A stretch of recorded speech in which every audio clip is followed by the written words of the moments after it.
Part of the reasons the feds have pursued the case is because it could allow them to ask for the death penalty in the high-profile slaying.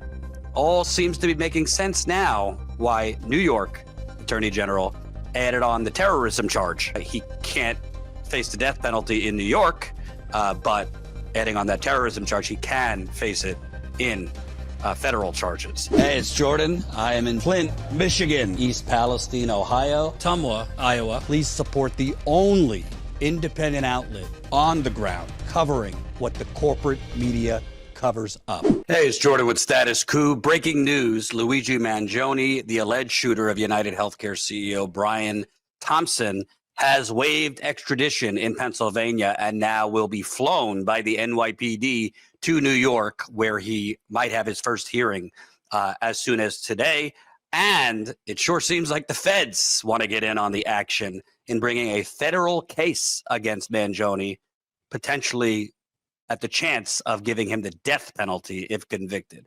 Let me give you the details. Mangione has waived extradition. Luigi Mangione, the suspect in the killing of UnitedHealthcare CEO Brian Thompson, has formally waived extradition. He will not be returning to the prison where he's been held in Pennsylvania and is expected to immediately be taken to New York. He did not speak except for yes or no answers when directly addressed by the judge. When the judge asked whether he wished to waive extradition, Mangione's Pennsylvania lawyer, Thomas Dickey, turned to Mangione and asked, "That's what you want to do?" Mangione replied, "Yes." Dickey said he conferred with Mangione's legal counsel in New York and was confident that a waiver of extradition won't jeopardize his defense. And like I said, Mangione to be flown to New York after the hearing. As of right now, I do not know where he is being flown, presumably somewhere outside of New York City to a regional airport and then brought to a courthouse in New York City. But expect there to be action outside that courthouse. And by the way, we will plan on going on the ground today to that courthouse to cover the action outside. So please support Status Coup for as low as $5 a month.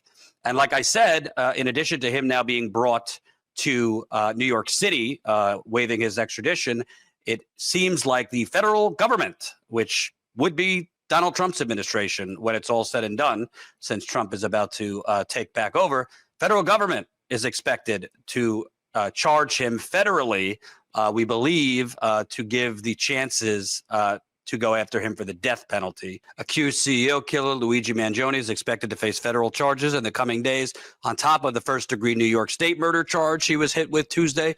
According to law enforcement sources, told the New York Post federal prosecutors have secured an indictment from a grand jury against the 26-year-old who allegedly gunned down United Healthcare CEO Brian Thompson. Part of the reasons the feds have pursued the case is because it could allow them to ask for the death penalty in the high-profile slaying. New York got rid of the death penalty in 2004, but federal authorities could still push to ask juries to impose capital punishment. All seems to be making sense now why New York Attorney General added on the terrorism charge. Even adding on the terrorism charge, he can't face the death penalty in New York, but adding on that terrorism charge, he can face it in federal charges. Sure seems like they are very quick to tack on terrorism as well as trying to nail someone for the death penalty if you kill someone in the elite class in America. But if you gun down unarmed black men, might not even be charged if you're a cop, let alone face the death penalty. Regular street violence, not the death penalty most of the time. Mass shootings, a lot of them haven't gotten the death penalty. But here, you killed the CEO of the for-profit predatory healthcare industry that is in the tank with government, who has purchased the government, i.e. we live in the United Corporations of America. Terrorist, you're getting the death penalty because we want to produce a chill on the proletariat. As I stated yesterday, and I'll show you the clip again, some legal minds think that this is an overreach to be adding on those terrorism charges. Let me play this from CNN. The indictment is already handed up by the grand jury. They'll present him with that indictment and his attorney, and undoubtedly he'll enter a not guilty plea. But there's something I really want to point out here, which is highly unusual, and it's my opinion that the Manhattan District Attorney's Office has a bit overreached in this indictment. They were originally going to go forward with a murder 2 charge against Luigi Mangione, which is just having the defendant having the intent to cause death of another human being and the defendant being the cause of that death.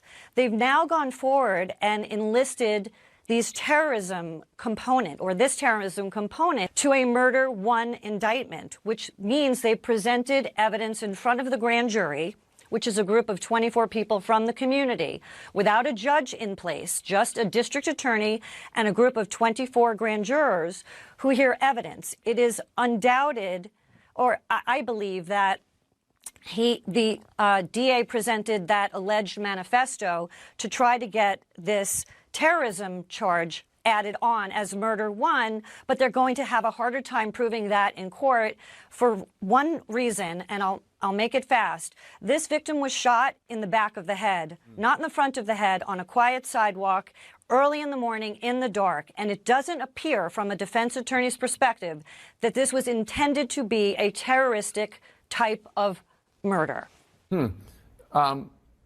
So one other thing I want to ask. That's priceless, Jake Tapper. Wait a minute. I didn't know you were going to say that. You're straying from our narrative that he's a terrorist.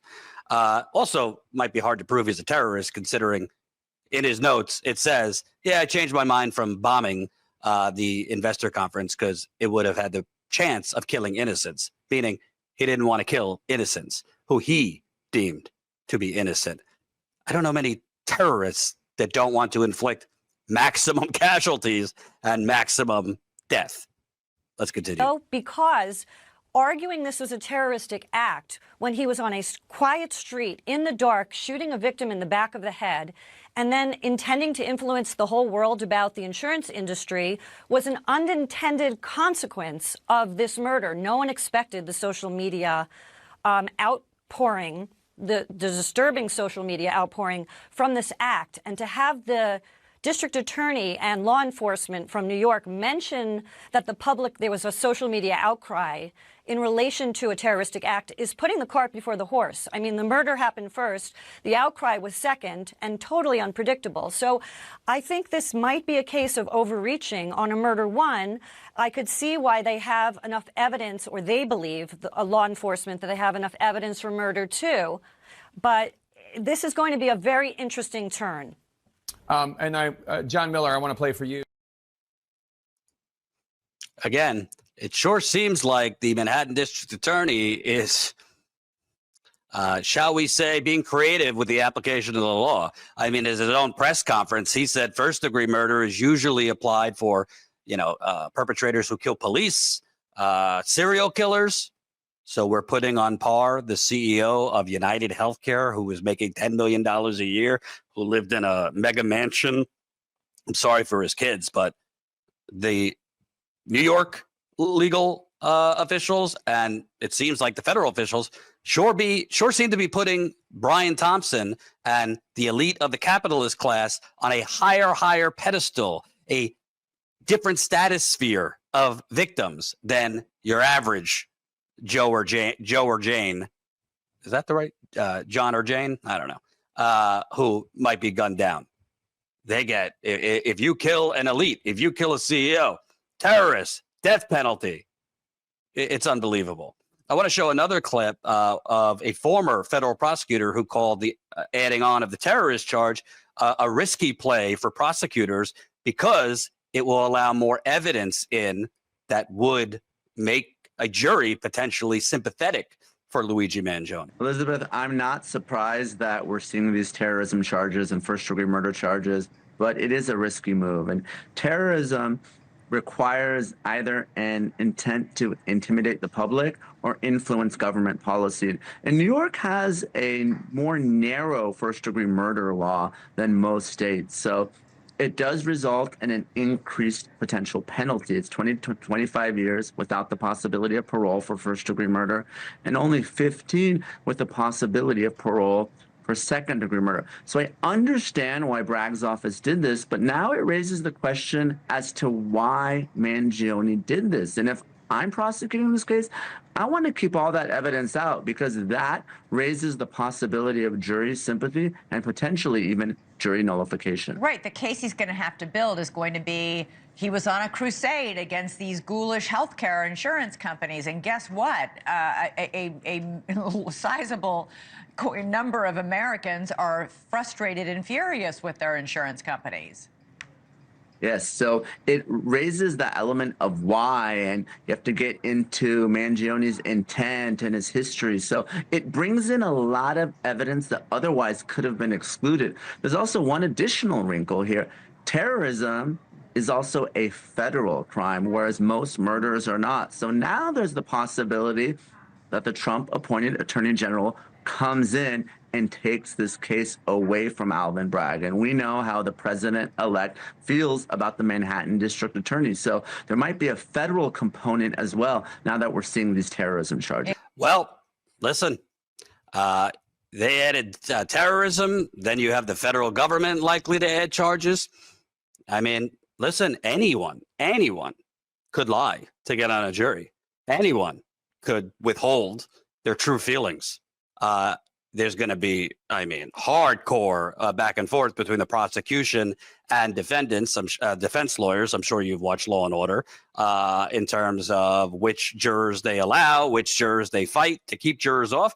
But I would guess it's going to be very hard to find 12 people to agree if the evidence comes in of what Luigi Mangione dealt with, his crippling back issues. Was he denied by the healthcare industry? As this trial goes on and the mass media attention, we're going to see a flooding of more horror stories of people's dealings with these for-profit vultures in the healthcare industry.